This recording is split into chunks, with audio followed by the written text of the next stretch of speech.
안녕하세요. 저는 딸과 둘이서 살고 있는 50대 여자입니다. 딸이 초등학생일 때 이혼했고 혼자서 아이를 키우며 살았는데 넉넉지 못한 형편에 참 아등바등 힘들게 살았던 것 같아요. 딸한테도 해준 게 거의 없고 오히려 고생만 많이 시켜서 참 미안했는데 참 고맙게도 바르고 멋지게 잘 커주었습니다. 언젠가 딸이 저에게 그러더라고요. 엄마 때문에 더욱 잘 살고 싶다고요. 저는 그 말이 기특하면서도 참 가슴이 아팠습니다. 딸에게 너무 많은 짐을 주고 살았구나 싶기도 하고요. 서로가 서로에게 유일하게 기댈 곳이었던 특별한 저희 모녀의 사연을 들려드릴까 합니다. 저는 어렸을 때부터 지방의 한 면 소재지에서 살다가 성인이 돼서 도시로 혼자 올라와 살았습니다. 아빠는 일찍 돌아가셨고 엄마와 둘이서 살다가 엄마가 도시로 나가 살라고 하셨죠. 그래서 엄마 지인분의 소개로 한 회사에 취업해서 다녔습니다. 그 사무실에는 저보다 5살이 많은 대리님이 한 분 있었는데요. 그분은 입사 초기부터 저를 꽤 좋아했습니다. 어리고 어리숙하기도 했던 저를 옆에서 잘 챙겨주었는데 저도 그 대리님이 저에게 마음이 있어서 그렇다는 건 알았죠. 저도 그 대리님이 싫지는 않았습니다. 제 눈에는 세련된 멋쟁이기도 하고 회사 일도 능숙하고 사람들하고도 잘 지내고 매너도 좋고 참 멋진 사람이구나 라는 생각을 했었거든요. 저 역시도 마음이 있다 보니 대리님과 저는 회사에는 비밀로 하고 사귀게 되었습니다. 그렇게 2년 정도 연애를 했고 결혼 얘기가 나왔어요.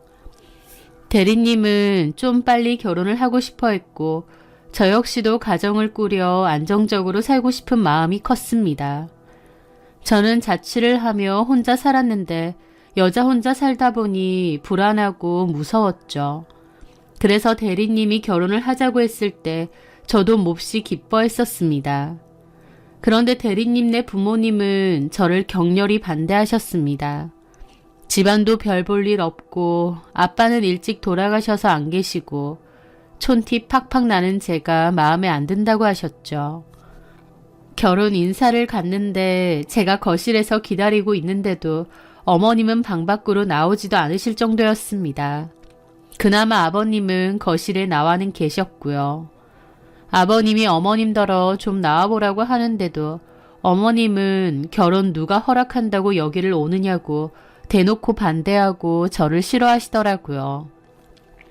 그러면서 한다는 말이 딸 팔자는 엄마 닮는다는데 막말로 쟤도 지네 엄마 닮아서 남편 일찍 잡아먹는 거 아니냐 찜찜하다는 소리까지도 하셨어요. 그 일로 대리님은 불같이 화를 내면서 결혼 허락 안 해주시면 우리끼리 살겠다고 하고 제 팔을 끌고 나왔죠.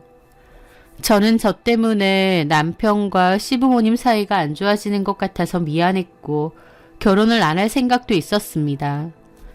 하지만 대리님은 저랑 못 헤어진다고 끝까지 밀어붙이겠다고 했어요. 자식 이기는 부모 없다고 결국 어머님도 결혼 허락하셨습니다. 마지못해 허락한 결혼이기에 어머님이 저를 몹시 마음에 안 들어 한다는 건 불보듯 뻔한 일이었죠. 상견례 장에서부터 투덜투덜 표정도 내내 안 좋으시고 나중에 들어보니 결혼식 직전까지도 남편에게 결혼 그냥 파토내라고 하셨다네요. 어머님이 저를 너무 싫어하시는 걸 친정엄마도 아시니까 죄송하고 속상했습니다. 엄마는 제 가시밭길을 너무 걱정하셨죠. 왜냐면 결혼해서도 시댁에서 살기로 했거든요. 제 시집살이는 예견된 일이었죠. 시부모님은 2층 집에 사셨는데 시부모님과 그때 당시 결혼 안 한 신우가 1층, 저와 남편이 2층을 쓰기로 했습니다. 남편이 처음에는 따로 집을 구해서 분가한다고 했었는데 어머님이 같이 사는 거 아니면 결혼 허락 못 해준다고 하셔서 그렇게 결정된 거였죠. 저는 시부모님의 말대로 결혼 후에 직장을 그만뒀고 집에서 살림을 했습니다. 깐깐한 데다 저를 몹시 싫어하는 시어머니와 매일매일 붙어 지낸다는 건 말로 표현하지도 못하게 힘든 일이었어요. 지금 돌이켜도 그때 어떻게 그 오랜 시간을 버텼나 싶을 정도입니다. 말끝마다 친정에서 배워온 게 없다. 이런 것도 못한다. 뭐 하나 마음에 안 든다 소리를 곧잘 잘하셨어요. 저는 아침부터 자기 직전까지 내내 그 큰 집 살림 도맡아서 하느라 진이 다 빠졌습니다. 아침, 점심, 저녁 밥 차려대느라 정신이 없고 그 사이에 빨래하고 청소하고 장봐오고 하루가 어떻게 갈지도 모를 정도였죠. 행복하고 즐거운 게 아니라 고되고 서럽기만 한 결혼 생활이었습니다. 게다가 어머님은 결혼 초반부터 빨리 아이 가지라고 닥달을 하셨어요. 정확히는 아이가 아니라 아들을 가지라고 하셨죠. 딸은 필요 없고 아들 얼른 낳으라고요. 그러던 와중 저는 6개월 만에 임신을 하게 되었습니다. 어머님은 그래도 나이가 어려서 임신은 빨리 됐다면서 그건 좋아하시더라고요. 하지만 병원에서 넌지시 딸이라고 하자 어머님은 마음에 안 들어서 난리가 났습니다. 아들을 가지라고 했는데 딸을 가졌다면서요. 그게 제 마음대로 되는 것도 아닌데 저는 아이를 가지고도 마음 졸이고 눈치를 봐야 했죠. 그렇게 딸을 출산했는데 출산하자마자 어머님은 저 노래 줄 필요 없다고 분유 대충 먹이고 아들이나 바로 가질 준비하라고 또 닥달을 하셨어요. 손녀한테 애정이 눈꼽만치도 없으시고 그저 있지도 않은 손자 타령하시면서 빨리 낳으라고 사람 피를 말려댔죠. 그런데 출산 후 몸이 너무 안 좋았는데 병원에 갔더니 자궁 나팔관 쪽에 큰 문제가 있어서 둘 다 제거 수술을 해야 한다고 했습니다. 문제는 수술 후 제 기능이 힘들어서 후에는 자연 임신이 힘들 거라고 했죠. 그때 당시에는 지금처럼 시험관 임신이 흔하던 때도 아니었고 제가 사는 곳도 서울이나 수도권이 아니었거든요. 그래서 시험관이라는 게 흔치가 않았습니다. 그래서 사실상 불임 판정을 받은 거나 다름없는 거였죠. 저나 남편은 그래도 아이 하나는 낳아서 다행이라고 생각했는데 당연히 어머님은 아니었습니다. 수술 안 된다고 아들 하나 더 낳고 수술하라고 난리가 나셨죠. 며느리 몸보다 손자 보는 게 더 중요하셨는데 그런 분인 걸 알고는 있었지만 참 너무한다 싶더라고요. 결국 남편이 강경하게 나와서 수술 진행했습니다. 제 수술 이후 어머님은 남의 집 대를 끊어놓는다고 몸에 문제가 있는 줄 알았으면 내가 미쳤다고 너랑 결혼을 시켰겠느냐고 생난리였습니다. 원래도 시집살이가 지독했는데 그 일로 인해 더 힘들었죠. 어머님은 저만 보면 남의 집 대 끊어놨다고 뭐라고 하시고 또 어린 저희 딸도 마음에 안 들어 하셨어요. 기집애들은 다 필요가 없다면서요. 할머니로서 손주에 대한 애정은 전혀 없고 한번 제대로 안아주거나 돌봐주지도 않았습니다. 저 역시도 어머님이 저희 딸을 싫어한다는 걸 알다 보니 웬만해선 어머님에게 맡기는 일이 없도록 하고 무조건 제 손에서 다 키웠습니다. 저한테는 눈에 넣어도 안 아픈 예쁘고 소중한 딸인데 구박덩이 취급받는 게 너무 싫었거든요. 참 지독한 시집살이였고 눈물 흘리는 날도 많았습니다. 시집살이 스트레스가 너무 심해 나이도 어린 편인데도 새치가 반을 뒤덮었고 얼굴에 기미가 엄청 짙어지고 심해졌죠. 위염도 달고 살고요. 어머님은 제 얼굴이 시커매졌다고 그걸로도 또 뭐라고 하셨습니다. 참으로 힘든 나날이었는데 그럼에도 참을 수 있었던 건 남편이 그나마 제 편이었기 때문이었어요. 엄밀히 말하면 제 편까지는 아니고 그래도 제가 그 집에서 유일하게 기댈 수 있는 사람이었다 정도가 맞겠네요. 행복한 결혼 생활 이런 것도 아니었고 그냥 하루하루 버티며 살았습니다. 한 10년 정도 되니까 어머님 하는 말을 그래도 한 귀로 듣고 한 귀로 흘릴 정도는 되더라고요. 그래도 여전히 저희 딸을 싫어하고 저한테도 잔소리에 구박을 하셨고 저는 스트레스에 시달렸지만요. 저는 남편에게 분가하자고 여러 번 얘기도 했는데 남편은 이런저런 핑계를 대며 분가는 절대 하지 않았습니다. 제가 힘들어 죽어도 분가는 안 하더라고요.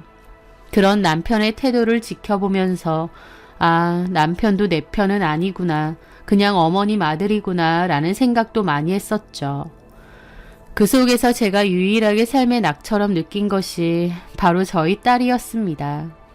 영특하고 똘똘한 데다 몸도 건강한 편이라 별로 걱정도 안 시켰던 고마운 딸이었죠. 딸도 커가면서 할머니는 자기를 싫어하고 미워한다는 것을 많이 느꼈습니다. 그 어린 게 미움받기가 싫었는지 제 딴에는 할머니한테 잘 보이려고 노력도 했는데 그래봤자 어머님은 제 딸만 보면 한숨 푹푹 내쉬고 기집애가 아니라 사내였으면 얼마나 좋았겠느냐 그러고 굳이 공부 많이 시키지 말라 그러고 그런 게 반복되다 보니 딸도 언젠가부터 할머니와 거리를 두더라고요. 자기 싫다고 미워하고 엄마한테 폭언을 퍼붓는 사람인데 딸이라고 할머니가 좋을 리가 없었겠죠. 그나마 할아버지나 아빠가 챙겨줬으니 조금 덜했을지 몰라도 어머님의 태도에 저희 딸도 상처를 많이 받았던 것 같습니다. 저도 그런 딸에게 미안해서 더 잘 챙겨주려고 하고 좋은 말만 많이 해주었어요. 너는 사랑스러운 아이다. 멋진 아이다. 엄마는 너를 정말 사랑하고 아낀다. 그런 말을 말이죠.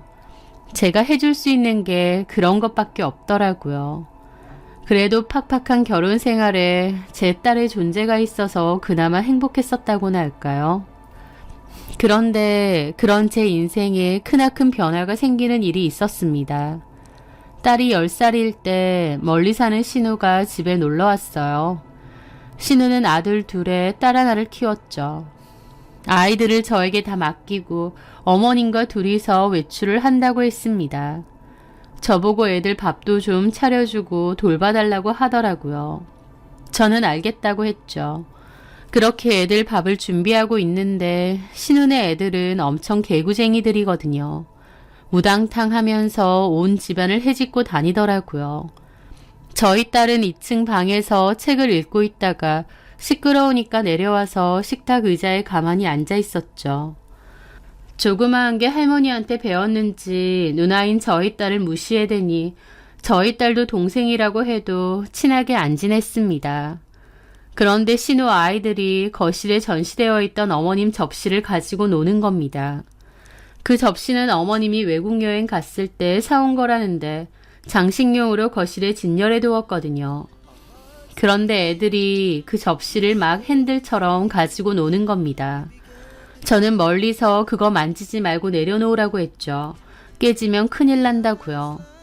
아이들은 내려놓는 척만 하고 그 뒤로도 저 몰래 계속 갖고 놀았던 것 같더라고요. 저는 음식 준비하느라 바빠서 도통 신경을 못 썼고요. 그러다가 결국 와장창 소리가 나는 겁니다. 놀라서 보니 접시들이 여러 개 산산조각 나 있고 작은 애는 울고 불고 난리가 났더라고요. 저랑 식탁에 앉아있던 딸도 놀라서 그리로 가는데 때마침 외출했던 어머님과 신우도 들어오다가 본 겁니다. 신우는 바닥에 접시가 깨져 있고 아이도 울고 있으니 놀라서 달려와서 애를 살폈죠. 아니 이게 다 뭐야? 진영이 다쳤어? 다친 건 아닌데 놀랐나 봐. 장난감 놔두고 왜 이걸 갖고 놀아? 내가 이거 손대지 말라고 했는데 이거 누가 갖고 놀았어? 누구야? 하면서 어머님이 화가 나서 고함을 지르셨죠. 그런데 그 순간 신우 애들이 혼날까봐 무서웠는지 갑자기 저희 딸이 갖고 놀았다고 하는 겁니다. 누나가 갖고 놀다 떨어뜨렸어요. 그 말에 저희 딸도 황당한 얼굴이었죠. 야, 너 뭐래? 네가 떨어뜨렸잖아. 누나가 떨어뜨렸어요. 하면서 옆에 있던 다른 시조카도 똑같이 얘기를 했죠. 그 순간 어머님이 갑자기 화난 얼굴로 저희 딸 머리통을 딱 하고 내려치는 겁니다. 저희 딸은 갑자기 머리통을 맞고 너무 놀라 눈이 동그래진 채로 쳐다봤죠. 너는 이년아! 내가 이거 아끼는 거 알면서 이걸 깨트려? 나면서 딸한테 소리를 빽 지르시는 겁니다. 저희 딸을 별로 좋아하지 않는다는 건 알았지만 손찌검에 욕설까지 하며 다그치는 모습은 처음 봤어요.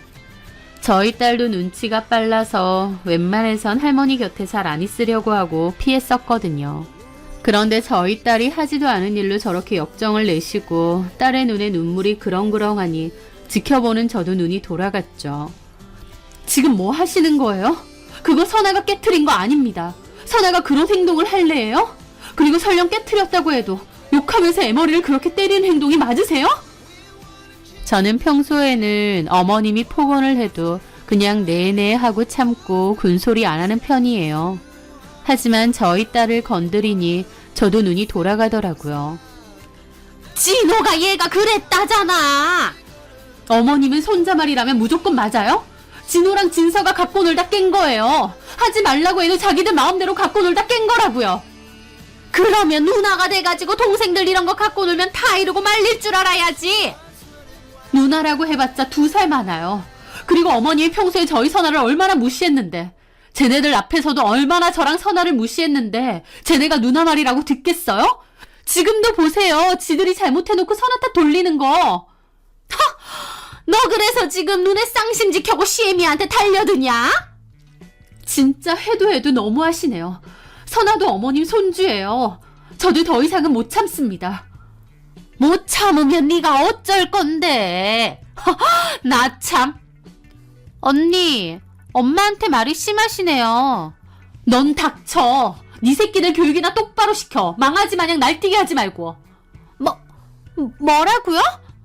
저는 완전 화가 나서 씩씩거리며 딱 하나 남은 그 접시 바닥에 집어 던져버렸습니다. 그때는 정말 눈에 뵈는 게 없었어요. 제 행동에 시모와 신우도 입이 떡 벌어졌죠. 저는 씩씩대며 우는 선아를 데리고 2층으로 갔습니다. 그리고 바로 짐을 쌌어요. 제가 구박받는 건 참아도 저희 딸이 똑같이 당하는 건 못 참겠더라고요. 저희 딸이 이 집에서 얼마나 착하고 얌전했는데요. 그게 제 딸의 진짜 성격이라기보다 하도 시어머니가 눈치 주고 미워하니까 저희 딸도 조용해지고 얌전해진 겁니다. 그것만 생각해도 미안해서 눈물이 나는데 어머님의 행동에 참고 참았던 게 확 터지더라고요. 짐을 싸서 내려왔더니 어머님은 방방 뛰고 난리가 났어요. 아이고, 짐까지? 대단하다, 대단해. 오냐, 그래, 나가라. 어디 갈 데나 있냐?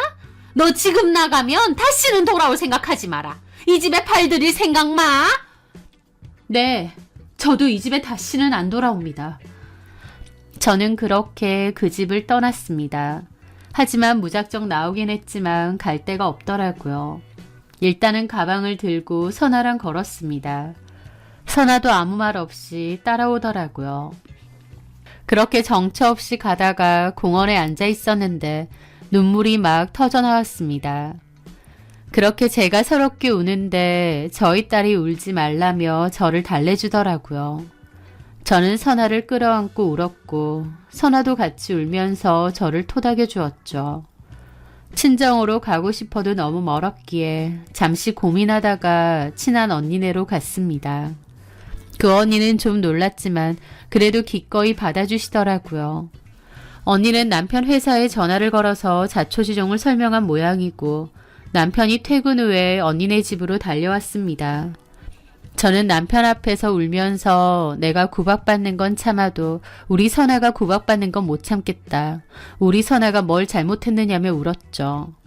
남편도 담배를 뻑뻑 피고 한숨을 막 쉬었습니다. 저는 남편에게 부탁했죠. 제발 분가해서 우리끼리 살자고. 작은 월세방이라도 아무 상관없으니 우리 가족끼리만 살자고 했습니다. 너무 힘들다고요. 남편은 계속 나중에 분가하겠다는 공수표만 날리고 이런저런 핑계로 나갈 생각이 없었거든요. 그러자 남편은 나까지 그렇게 나간다고 하면 엄마가 가만히 있으시겠어? 모르긴 몰라도 우리 엄마 성격에 우리 사는 집까지 찾아와서 난리칠지도 모르고 또 호적에서 파버린다고 할지도 모르고 선아 학교 찾아갈 수도 있고. 그러면 나랑 선아 그 집에 다시 들어가란 말이야? 자기도 알다시피 우리 부모님 세 받는 상가도 하나 있고 지금 그 2층 집도 있고 부모님 비 잘 맞추고 같이 살면 나중에 월연히 그거 다 물려주실 건데. 도대체 어느 세월에. 그리고 그 비 맞추고 살다가 내가 먼저 죽겠어. 나는 더 이상 그 집 들어가고 싶지 않아. 당신이 나와서 우리 가족끼리 살자. 계속 분가한다고 했잖아. 좀 없이 살면 어때? 우리 가족끼리만 행복하면 되지. 저는 눈물로 호소를 했는데 남편은 아무 대답이 없더라고요. 나올 생각이 없었던 거죠.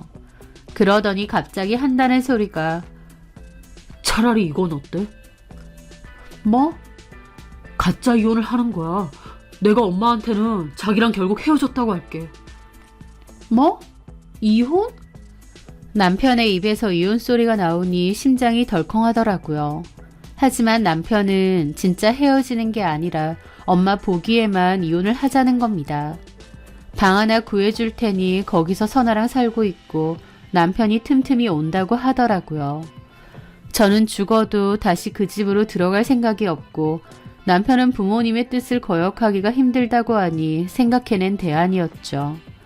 남편은 법적으로만 이혼인 거지 부부 사이는 지금처럼 똑같다고 저를 설득했습니다. 그렇게 계속 산다고? 그렇게 살다가 엄마 아빠도 언제까지 저러시진 않을 거 아니야. 아들내미 하나 있는 거 재혼도 안 하겠다고 하고 있으면 한풀 꺾이실 거야. 그때 적당히 떼봐서 우리는 다시 합치면 되는 거고. 아니면 내가 3, 4년 살다가 적당히 핑계대서 나올게. 그때 같이 살자. 이혼이라는 말은 무서웠지만 당장은 시어머니가 더 싫었기 때문에 고민 끝에 결국 그렇게 하기로 했습니다.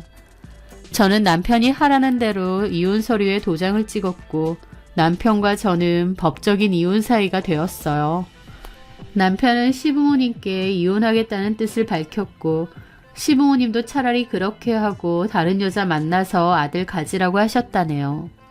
그 얘기 전에 듣는데 참 끝까지 어지간하다 싶어서 이가 갈렸죠.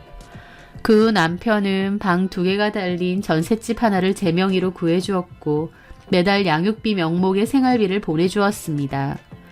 남편은 퇴근하면 집에 들러서 밥도 먹고 있다가 가곤 했어요. 비록 집은 작아졌지만 어머님의 그늘에서 벗어나 편하게 사니 저도 저희 딸도 너무 행복하고 좋았습니다.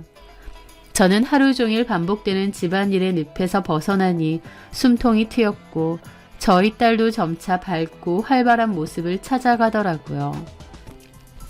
그동안은 어머님 때문에 주눅 들고 눈치 보고 눌러진 채로 살았는데 저도 저희 딸도 원래의 모습을 찾아간 거죠. 그것만 해도 너무 좋고 행복했습니다. 저는 어쨌든 법적으로라도 이혼을 했으니 일을 해야겠다 싶었어요. 집안일의 굴레에서 벗어나니 아이가 학교 간 시간 동안 시간이 남기도 했고요. 친한 언니의 소개로 마트에서 일을 시작하게 되었습니다. 제 스스로 일을 하고 돈을 번다는 게 그렇게 소중하고 행복한 일인지 다시 깨닫게 되었습니다. 남편하고도 싸울 일이 없었어요. 남편과 제가 싸우는 이유는 거의 어머님 때문이었는데 이제는 갈등의 원인이 사라지니 싸울 이유가 없더라고요. 게다가 남편을 매일 마주하는 게 아니니 더 애틋하기도 하고요. 1년 정도까지는 너무 행복했습니다. 그런데 1년가량이 지나고부터는 남편이 집에 오는 횟수가 눈에 띄게 줄더라고요. 나중에는 한 달에 한 번도 잘 안 오더라고요. 그나마도 와서 조금 앉아있다가 가더군요. 게다가 남편의 태도도 갈수록 좀 달라졌습니다. 딸한테도 대면대면거리고 불편한 기색으로 얼굴만 보이고 갔거든요. 그게 반복이 되면서 저도 마음속으로 불안함이 올라오더라고요. 남편의 태도가 너무 달라졌으니까요. 제가 남편에게 서운한 마음을 얘기해도 남편은 피곤하다, 회사에 일이 많다, 양쪽 눈치 보는 게 마음이 불편하다며 저에게 오히려 불만을 토로했습니다. 그렇게 제 마음속에서 달라진 남편에 대한 속상함만 커져가고 있을 때였어요. 그러던 어느 날 하루는 남편이 한 달 넘게 안 오더군요. 전화를 했더니 오늘 야근한다고 하더라고요. 그러다가 나중에 따로 할 말이 있어서 회사로 전화를 다시 걸었습니다. 그런데 다른 직원 하는 말이 남편은 이미 퇴근한 지 꽤 됐다는 거예요. 퇴근을 했다고요? 네, 이 과장님 아드님 100일이라서 일찍 가야 된다고 해서 가셨는데요.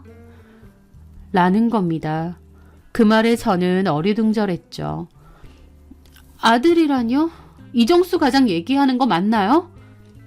네, 이정수 과장님요. 지금 전화하시는 분 이정수 과장님 와이프분 아니신가요?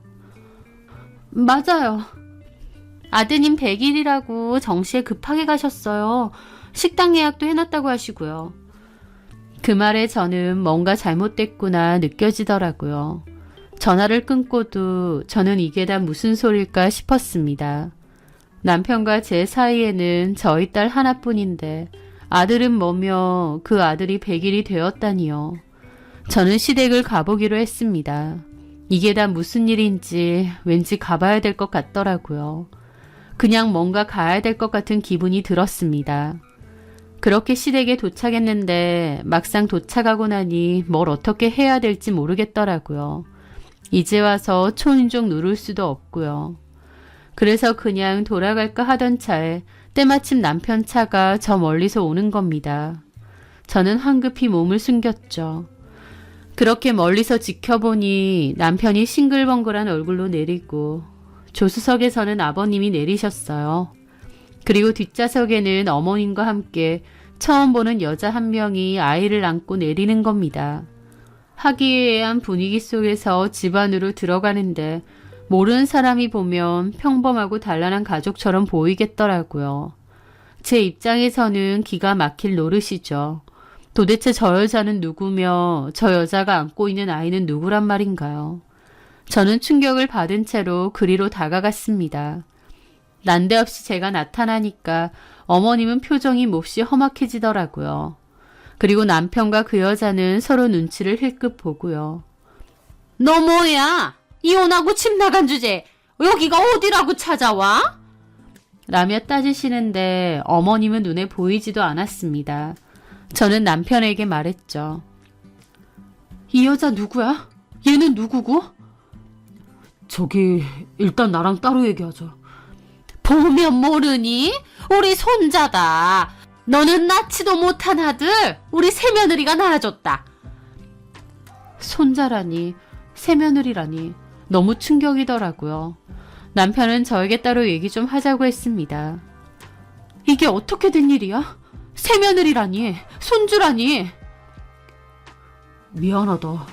내가 네 남편이기도 하지만 우리 부모님 아들이기도 하잖아. 나도 어쩔 수가 없었어. 얘기가 다르잖아. 이혼은 그저 어머님 눈속임이라고 했잖아. 저 여자랑 언제부터야?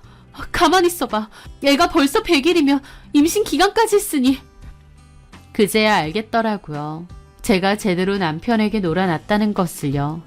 시기로 따지니 남편은 이미 저랑 이혼 전부터 바람을 피고 있었던 겁니다. 그 사실을 알고 망치로 머리를 얻어맞은 듯 멍해지더라고요. 남편은 한숨만 쉬고 있고요. 일부러 그런 거야? 저 여자랑 바람 핀 거지? 바람은 무슨 바람이야. 당신이랑 협의혼하고 만난 거야. 날짜가 그게 아닌데 뭔 소리라는 거야. 이제 와서 보니 일부러 그랬구나. 나랑 선아 버리려고. 이제 다 알겠네. 뭘 버려. 집 얻어주고 매달 돈 꼬박꼬박 보내주고 내가 할 일 다 하는데 뭘 버려. 그리고 어찌됐든 네가 이혼 서류에 도장 찍었잖아. 네가 선택한 거라고. 라는데 눈이 돌더라고요. 남편의 뺨을 후려쳤는데 남편도 막 소리를 지르는 겁니다. 어따가 손찌검이야. 내가 한 번은 참는데 한 번만 더 이러면 나도 가만 안 있어. 어떻게 이럴 수가 있어? 당신 문제가 있다고는 생각 안 해? 나도 당신이랑 어머니랑 사이 안 좋은 거 중간에서 얼마나 힘들었는데.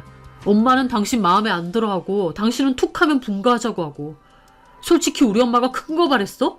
아들 하나 낳았으면 했는데 당신은 그것도 못 해주잖아. 아픈 게 내 잘못이야? 당신이 애초에 아들을 낳았어 봐. 이렇게까진 안 됐지. 아들 못 낳은 것도 내 잘못이야? 내 말은 우리는 인연이 아니었다 그거지. 앞으로도 돈은 계속 보내줄게. 당신 앞으로 전세까지 구해줬고 돈도 계속 보낼 거니까 내가 할 일은 한 거야. 진짜 너무한다. 감쪽같이 속여놓고 나 꼬드가서 이혼해놓고. 말이야 바른 말이지. 당신이 못 살겠다고 집 박차고 나왔잖아. 우리 엄마랑 못 살겠다며. 그러게 그런 소리 하래? 다 당신 탓이지. 라면서 철저히 제 탓을 하더라고요. 애초부터 남편은 저를 위해서 이혼을 한 게 아니었습니다.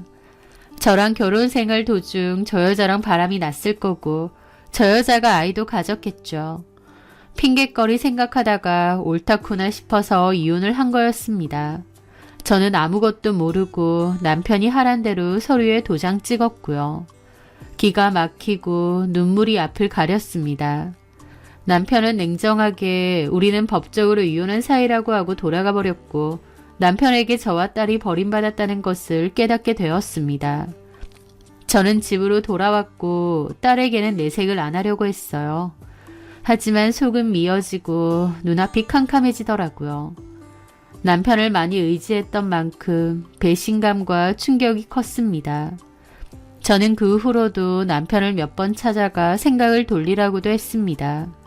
하지만 남편은 이미 이혼한 사이에 이러지 말라고 자기는 지금 행복하다며 저와 딸을 부정하더라고요. 남편에게 철저히 외면을 당했고 너무 힘든 시간이었습니다. 10년 넘게 고된 시집살이 참았더니 그 대가가 이거구나 싶어서 비참했죠. 하지만 딸을 생각해서 어떻게든 이 악물고 살아야 했습니다. 저는 마트에서 일을 열심히 했습니다. 남편이 이미 변심한 이상 제 스스로 자립을 해야겠더라고요. 다행히 딸은 말썽 한 번 없이 공부도 정말 잘하고 잘 커주었습니다. 그나마도 다행이라면 남편은 양육비는 꼬박꼬박 보내주는 편이었습니다. 그런데 딸이 중학교 다닐 때쯤 그 양육비도 끊겼습니다. 저는 남편에게 연락했는데 연락도 잘 안 되더라고요. 저도 당연히 남편에 대한 그리움이나 미련은 눈꼽만치도 없고 증오밖에 없었죠. 그래서 어떻게든 약속한 양육비는 받아내고 싶더라고요. 그런데 좀처럼 연락이 안 된 지 꽤 되었고 변호사라도 만나서 상담을 해야 되나 싶었는데 남편이 겨우 연락 와서 하는 말이 집 형편이 몹시 안 좋아져서 양육비를 당분간은 못 주겠다고 하더라고요. 웃기지 말라고 사정이 어떻든 내 할 바 아니니 양육비는 똑바로 내놓으라고 했습니다. 그리고 사정이 안 좋아졌다는 말도 믿을 수 없다고 했죠. 이미 저를 속이고 이혼까지 한 마당에 제가 남편 말을 어떻게 믿겠나요? 남편에게 양육비는 똑바로 달라고 했는데 남편은 돈이 없는데 어떻게 주느냐며 뻔뻔히 나오더라고요. 대강 보니 그 결혼한 여자가 더 이상 양육비나 생활비 지원을 해주지 말라고 했던 모양이었죠. 그렇게 그 일로 실랑이가 있었다가 결국 제가 그랬습니다. 그럼 양육비고 뭐고 돈 아무것도 보내지 말라고. 대신 친권과 면접 교섭권 모두 포기하고 이제부터 나의 남남처럼 살자고요. 물론 그때도 딸 보러 잘 오지는 않았지만 양육비 그거 몇 푼 받는다고 나중에 내 딸한테 아비행세하지 말고 모두 다 포기하라고 했습니다. 사실 변호사 선임해서 대응할 수도 있었지만 저도 남편 하는 짓이 더럽고 치사하고 돈 몇 푼의 인연을 이어나가는 것도 싫었거든요. 남편은 당연히 흔쾌히 그러겠다고 했어요. 어차피 저희 딸한테 애정도 별로 없었고 당장의 양육비도 안 받겠다고 하니 신나서 바로 친권 포기각서를 썼습니다. 남편한테 그 알량한 양육비 안 받고 아예 남남으로 살자 다짐했죠. 형편이 넉넉치는 않아도 그냥 제 힘으로만 온전히 저희 딸을 키우고 싶기도 했습니다. 그렇게 남편과 저희 가족의 인연은 완전히 끝이 났습니다. 저는 마트에서도 일하고 집에서도 부업도 해가며 열심히 살았습니다. 저희 딸도 없는 형편임에도 속 한번 썩히지 않고 공부를 정말 열심히 해줬습니다. 저는 딸에게 미안한 마음도 있고 공부를 하라고 제가 말한 적이 없어요. 오히려 딸이 너무 악바리처럼 공부를 하길래 말린 적도 많습니다. 건강 다 상하니 쉬엄쉬엄 하라고요. 그럼에도 저희 딸은 잠자는 시간까지 줄여가며 공부를 악착같이 했고 중학교며 고등학교며 늘 전교권에서 놀았죠. 주변에선 저보고 딸 공부 어떻게 시켰느냐고 묻는데 제가 어떻게 해준 게 없어서 대답할 말이 없었습니다. 끼케야 딸이 부족한 부분을 보충하고 싶다고 학원을 가고 싶다고 하면 보내준 정도이지 제가 뭘 나서서 한 적도 없었죠. 저는 딸에게 나중에 뭘 하고 싶으냐고 물었던 적이 있는데 딸의 대답이 참 슬프고 지금도 생각날 정도로 미안합니다. 딸은 돈 잘 벌고 인정받는 직업을 하고 싶다고 했어요. 구체적으로 뭘 하고 싶다고 정한 게 아니라 그냥 돈 잘 벌고 인정받는 직업이면 된다고 하더라고요. 돈을 잘 벌어서 저 호강시켜 주고 싶고 인정받는 직업을 얻어서 할머니와 아빠에게 복수하고 싶다고 하는 겁니다. 고등학생 입에서 복수 소리가 나오길래 저도 몹시 놀랐죠. 그리고 딸에게 아빠랑 할머니 때문에 네 인생을 결정하지 말라고 했었습니다. 하지만 딸은 몹시 단호하더라고요. 그렇게 딸이 명문대 합격을 하게 된 날 저와 딸은 조촐한 축하 파티를 가졌는데요. 그날 저녁 딸이 저한테 하는 말이 놀라웠습니다. 사실 딸이 중학교 때 전시댁을 몰래 간 적이 있다고 하더군요. 그 시기가 남편이 저 몰래 새장가 든 거 들키고 왕래 끊은 지 1년 정도 지났을 때였습니다. 제가 따로 딸한테 구체적인 말은 안 했기 때문에 딸은 지 아빠가 왜 안 오는지 몰랐을 겁니다. 딸 딴에는 아빠가 더 이상 집에 안 오고 엄마도 자세하게 말을 안 해주니 아빠가 보고 싶은 마음에 저 몰래 할머니 집에 찾아갔다는 겁니다. 하지만 할머니가 무서우니 집에 들어갈 생각은 전혀 안 했고 그냥 멀리 골목에서 아빠 퇴근하기를 내내 기다렸답니다. 그러다가 아빠가 와서 반가운 마음에 갔대요. 그런데 남편은 제 딸을 보고 반가워하는 게 아니라 당황하면서 할머니 알면 뭐라고 하니 돌아가라고 애 손에 10,000원 한 장 쥐어주고 막 돌아가라고 떠밀더랍니다. 저희 딸은 영문도 모르고 등 떠밀려 한참을 가다가 아무래도 이상해서 다시 돌아갔는데 하필 남편이 새 아내랑 아들 데리고 나와 어디 가는 걸 보게 되었답니다. 눈치 빠른 제 딸도 아빠에게 새 아내가 생겼구나, 엄마가 나를 버렸구나 알게 된 거죠. 저는 딸이 그 얘기를 저에게 일절하지 않아서 그런 일이 있었는지도 몰랐습니다. 딸에게는 그게 엄청난 상처였고 그 어린 마음에도 우리를 버린 아빠 보란 듯이 엄마와 잘 살겠다는 마음이 든 것 같아요. 그래서 악착같이 공부를 했던 거고요. 그 얘기를 듣는데 눈물이 흐르고 딸에게 너무 미안하더라고요. 딸한테 미안하다고 하니 딸은 오히려 제 눈물을 닦아주며 엄마가 왜 미안해 하느냐고 자기 눈에는 엄마가 안쓰러울 뿐이라고 하더라고요.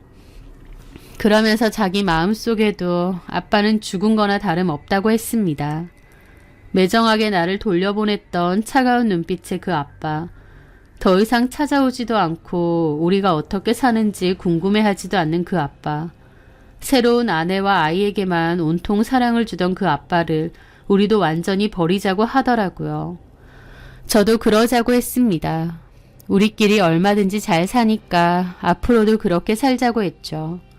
딸한테 미안하면서도 고맙고 기특하면서도 안쓰럽고 울고 웃었던 그때의 그 밤이 아직도 기억에 생생하네요. 딸은 학과 졸업 후 로스쿨에 들어가 졸업을 하고 변호사가 되었습니다. 인정받고 싶고 돈도 잘 벌고 싶다던 딸이 선택하고 노력해서 얻은 직업이 변호사였죠. 딸은 로펌에 들어갔고 변호사로서 멋지게 자신의 인생을 살아갔습니다. 저는 딸에게 경제적으로든 심적으로든 짐이 되고 싶지 않아서 여전히 마트에서 근무하면서 제 몫을 하고 있고요.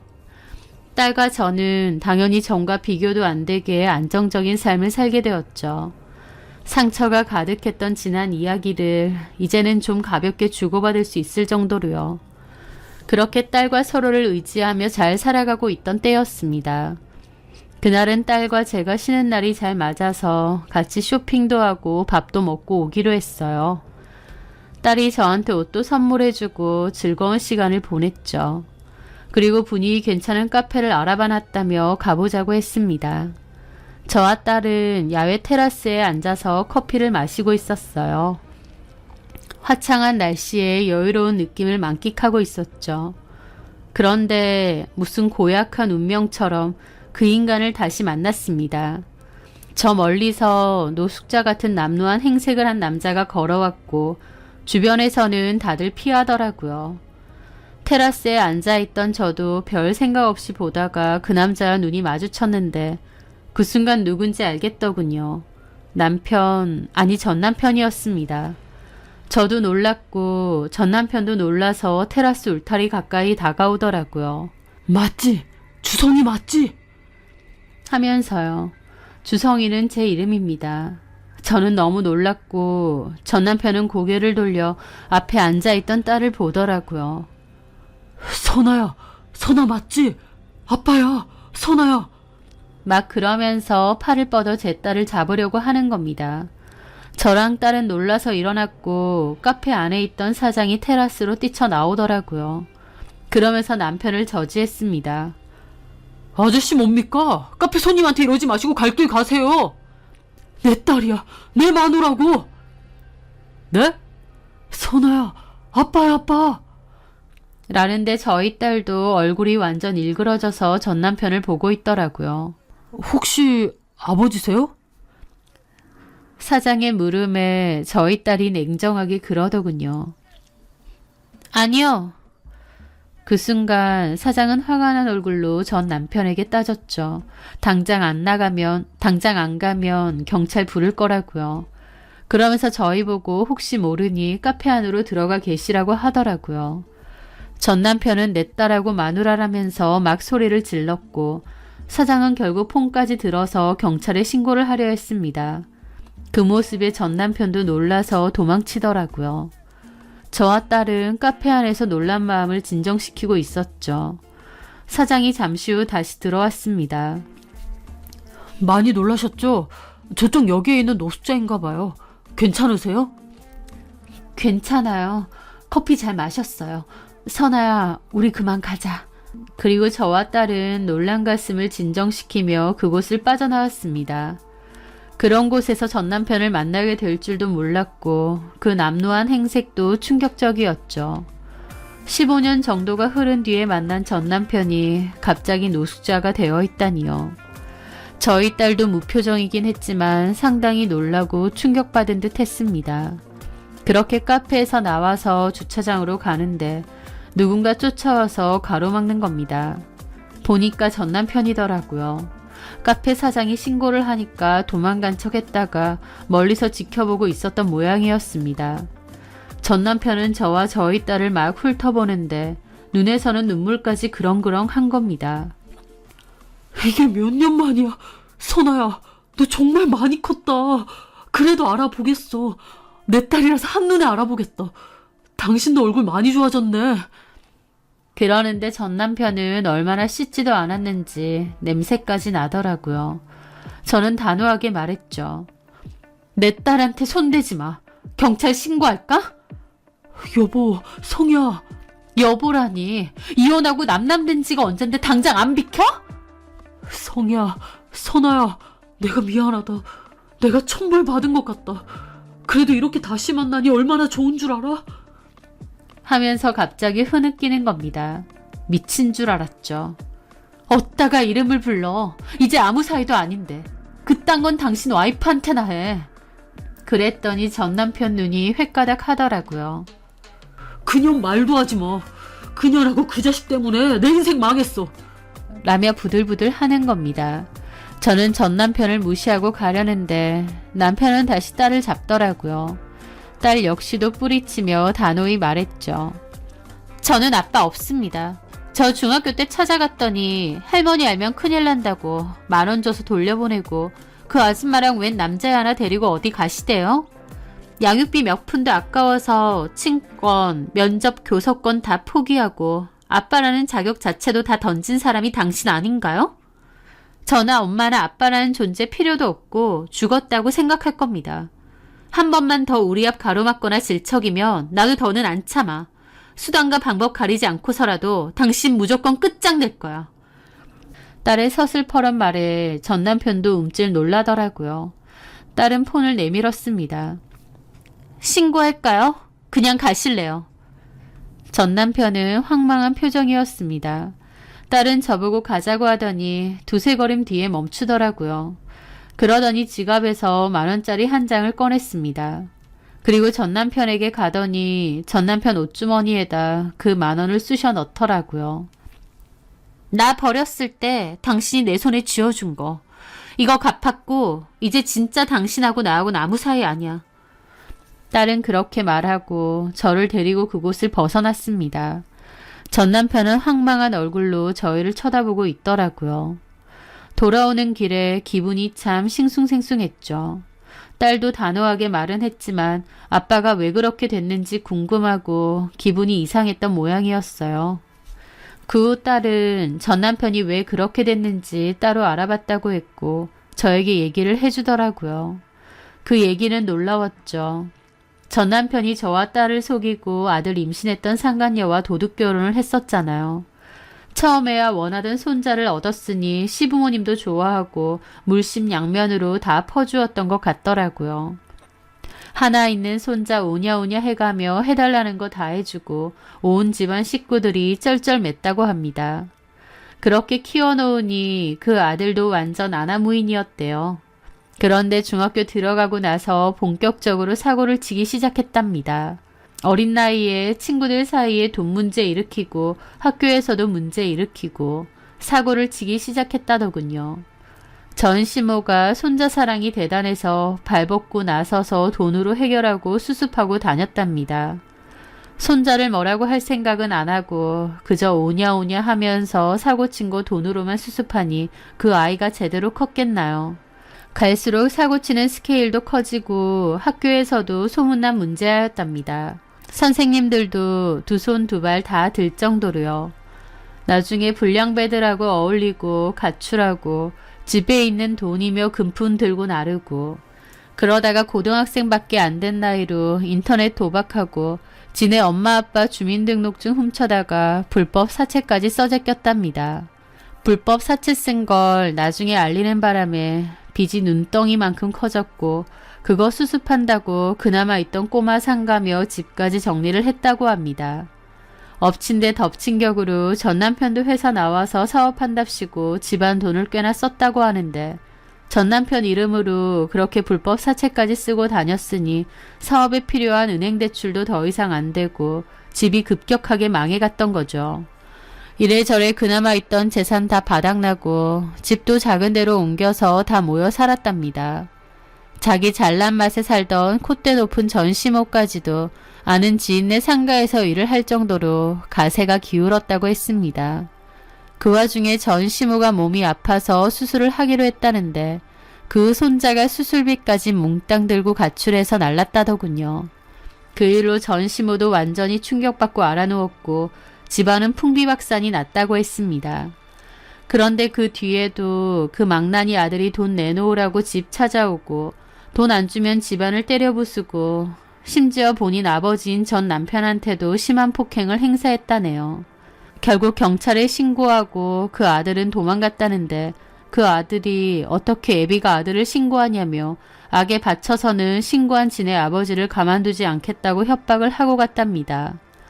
전 남편은 친아들한테 두들겨 맞은 것도 모자라 협박까지 받으니까 정신이 나간 것 같고 그 뒤로 아예 집을 나와서 떠돌이 생활을 한다고 했죠.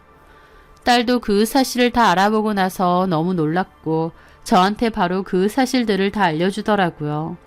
왜 전 남편이 갑자기 노숙자 신세가 되어 거리를 불황하고 다니는지 이제 알겠더라고요. 폭삭 망해버린 전 남편과 전 시댁에 대한 연민은 눈꼽만치도 안 들었고 오히려 이제 와서 저나 저희 딸한테 들러붙을까봐 염려는 됐습니다. 하지만 딸도 아빠가 우리한테 접근하면 자기가 할 수 있는 법적 조치 다 취할 거라고 걱정 말라고 하더라고요. 딸의 얘기를 듣고 그날은 이런저런 생각이 들어 잠을 잘 못 이뤘습니다. 친손녀임에도 저희 딸은 그토록 싫어했던 전시모. 아들 타령하고 결혼 생활 내내 저를 원망하고 구박했던 그 못된 인간. 그리고 뒤에서 바람피고 다녔으면서 저를 위한 척 이혼 회유하고 뒤통수 쳤던 전남편이라는 그 비열한 인간.